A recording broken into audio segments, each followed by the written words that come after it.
ৰঙিয়া জামতোলাত শ্বহীদ স্মৰণ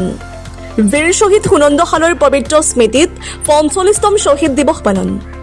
১৯৮০ চনৰ ২২ ডিচেম্বৰত অসম আন্দোলনত আৰক্ষীৰ গুলীত প্ৰাণ আহুতি দিয়া বীৰ শ্বহীদ সুনন্দ সালৰ পবিত্ৰ স্মৃতিত সোমবাৰে দিনজোৰা কাৰ্যসূচীৰ আয়োজন মধ্যপন্দুৰী আঞ্চলিক ছাত্ৰ সন্থাই যথাযোগ্য মৰ্যাদা সহকাৰে পালন কৰে এই শ্বহীদ দিৱস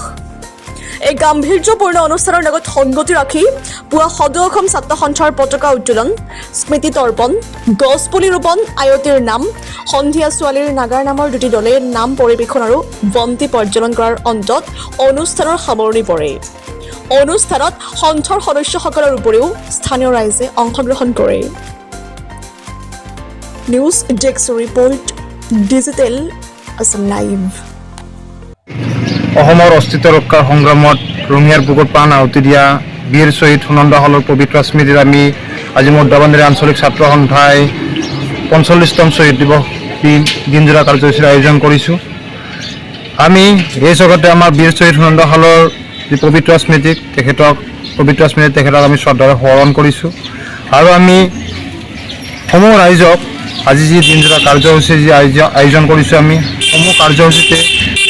সমূহ ৰাইজৰ আমি উপস্থিতি কামনা কৰিছোঁ। লগতে তেখেতৰ যি অৱদান আমাৰ মাজত যি অৱদান আগবঢ়াই গ'ল তেখেত শ্বহীদ হ'ল অসম আন্দোলনৰ ১৯৮০ চনৰ ২২ ডিচেম্বৰ তাৰিখে আমি সেই বীৰ শ্বহীদগৰাকীৰ যি পবিত্ৰ আত্মা বীৰ শ্বহীদ সুনন্দ সালৰ লগতে যি অসম আন্দোলনৰ ৮৬০জন শ্বহীদ আমি তেখেতসকলক আজিৰ দিনটোত সোঁৱৰণ কৰিছোঁ আৰু তেখেতসকলৰ যি ত্যাগ সেই ত্যাগ কোনোদিনে অথলে যাব নোৱাৰে। তেখেতসকলৰ ত্যাগৰ ফলতে অসম চুক্তি ৰূপায়ণ হৈছিল। আজি আমি এই পবিত্ৰ দিনটোত আমি অসম চৰকাৰক আহ্বান জনাইছোঁ অসম চুক্তি সম্পূৰ্ণ ৰূপায়ণ কৰক ৰূপায়ণ কৰি ৮৬০জন শ্বহীদ আছে এই শ্বহীদসকলৰ যি ত্যাগ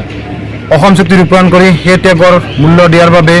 আমি অসম চৰকাৰক আজিৰ এই পবিত্ৰ দিনটোত আহ্বান জনাইছোঁ।